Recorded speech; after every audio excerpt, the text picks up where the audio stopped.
आज एक ऐसे विषय पे चर्चा या भाषण जो मेरे हृदय के बहुत ही समीप है। Cruelty to animals. भारतवर्ष विश्व भर में प्रसिद्ध है अपने शांति प्रिय मार्ग के चयन के लिए। विश्व भर में भारत की प्रशंसा होती है। यहाँ पे बहुत सारे नॉन वेजिटेरियंस रहते हैं, लेकिन वेजिटेरियंस का राज है यहाँ पे। भारतवर्ष में माना जाता है कि हर किसी की सुरक्षा होती है, हर किसी की रक्षा होती है भारतवर्ष में। लेकिन आजकल इन द सेंस पिछले 50-60 सालों से मात्र राइट्स, अधिकारों पर चर्चा हुई है। ड्यूटीज के बारे में कोई बात नहीं करता। हमारे संविधान में अधिकारों को लेके बहुत चर्चा है और ये आजकल मेरे ख्याल से हर कोई जानता है कि हमारे अधिकार क्या हैं, हमारी ड्यूटीज क्या हैं, ये कोई पूछता नहीं है। इस आज की वीडियो में ये थोड़ा लंबा रहेगा, लेकिन आप भी देखिएगा और अपने बच्चों को जरूर दिखाइएगा। एक ऐसा प्रावधान, एक ऐसा provision, directive principles of state policy, जिसका हिंदी में अनुवाद है राजनीति के निर्देशक सिद्धांत। राजनीति के निर्देशक सिद्धांत, राजनीति के निर्देशक सिद्धांत, directive principles of state policy. खुद भी पढ़िएगा। पढ़ा था वैसे, दरअसल मुझे याद आ रहा है कि 6ठी या 7वीं क्लास में सिविक्स नाम के एक सब्जेक्ट में ये जरूर सिखाया गया था और ये प्रश्न अवश्य आता भी था। लेकिन 6th स्टैंडर्ड के बाद हमने सिर्फ राइट्स के बारे में पढ़ा है, सिर्फ राइट्स को जाना है, और राइट्स के ना होने की वजह से हमने आंदोलन बहुत किया है, लेकिन ड्यूटीज को भुलाया गया। Directive principles of state policy mandatory नहीं है। ये मुझे आज तक समझ में नहीं आ रहा है कि इसे मैंडेटरी क्यों नहीं बनाया गया। But let's take a look. 48A, the state shall endeavor to protect and improve the environment and to safeguard the forest and wildlife of the country. राज्य, स्टेट द कंट्री, ये उनका दायित्व है कि वो एनवायरनमेंट को प्रोटेक्ट करें और फॉरेस्ट और वाइल्ड लाइफ की सुरक्षा करें। 51AG, fundamental duties. It shall be the duty of every citizen of India. हर एक सिटीजन ऑफ इंडिया का ड्यूटी है to protect and improve the natural environment, जिसे हम बिगाड़ते फिरते हैं। हम तो ताजमहल को भी नहीं छोड़ते, इंक्लूडिंग फॉरेस्ट है ही नहीं। जहाँ पे पेड़ दिखा हमें उसे काट के घर बनाना है। लेक्स, हम वहाँ पे जाके नहाते हैं, धोते हैं और बहुत कुछ करते हैं। रिवर्स, हमारा सारा कचरा रिवर में हम डालते हैं और इसे हम अधिकार मानते हैं। एंड वाइल्ड लाइफ देखने हम अक्सर जू में जाते हैं। हमारा संबंध वाइल्ड लाइफ का वहां तक है जहां तक जू का पेरीमीटर फेंसिंग है। And to have compassion for living creatures. ये जो आखिरी पार्ट है इस वाक्य का, ये वीडियो इस विषय पे है, तो मैंने 5 मिनट लगा दिए इस विषय पे आने पे। I'm going to talk about compassion for living creatures. सड़कों पे जाइए, छोटे बच्चों को देखिए। हर छोटा बच्चा वाकिफ है, परिचित है कि अगर उसने किसी भी बेचारे कुत्ते को अगर देख लिया तो बच्चे ने नीचे झुकना है, पत्थर उठाना है और दे मारना है। और इस बात से केवल बच्चे ही नहीं परिचित हैं, कुत्ते भी जानते हैं। जैसे ही छोटा बच्चा रोड की तरफ झुकता है, कुत्ता दौड़ता है, भागता है, क्योंकि उसे पता है कि उसकी टांग टूटने वाली है। This is not what your fundamental duties. Fundamental duty बच्चों को सिखाइए कि पत्थर उठा के मारना नहीं है। अगर आपका बच्चा पत्थर उठा के आज एक निहत्ते, एक डिफेंसलेस डॉग की टांग तोड़ सकता है, तो यही आगे चल के इंसानों की टांग भी तोड़ेगा।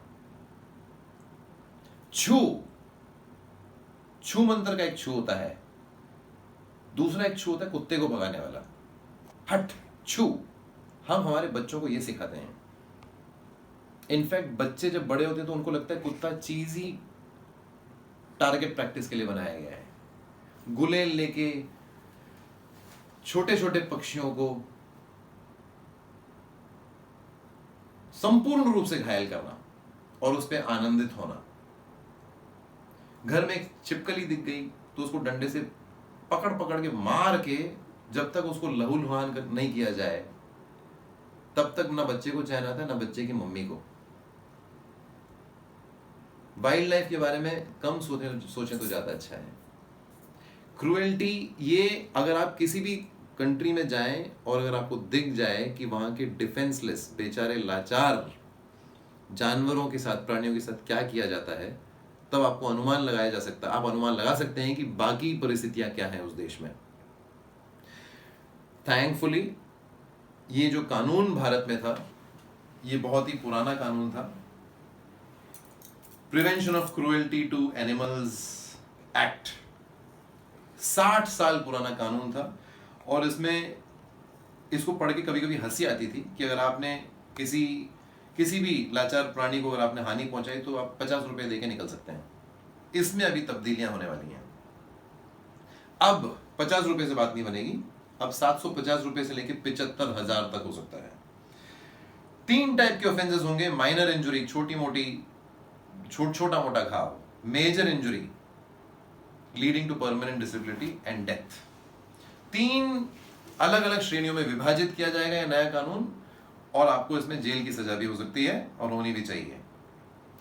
कहीं ना कहीं जेल की सजा इसमें लिखी गई है, मुझे दिख नहीं रहा है, लेकिन जेल, हाँ here it is, up to 5 years, 5 साल तक आप जेल में सड़ सकते हैं अगर आपकी मन में ऐसी कोई भावना उठी कि चलो इसकी टांग तोड़ दें, और अगर उसकी जान चली गई उस बेचारे प्राणी की, तो आप 5 साल तक चक्की पीस सकते हैं।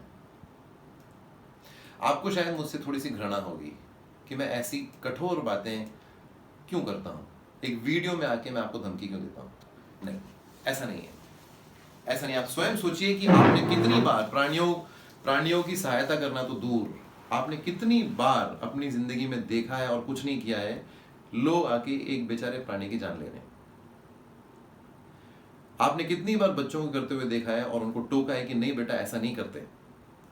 ये जो डिफेंस, आमतौर पे सिटी में हमारा जो कॉन्फ्लिक्ट होता है डॉग्स के साथ होता है, क्योंकि कैट्स तो आजकल दिखते ही नहीं, सब मर गए होंगे शायद।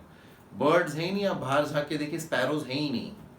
जो आपके और हमारे बचपन में स्पैरोज, चिड़िया जो आया करते थे, आजकल दिखते नहीं है।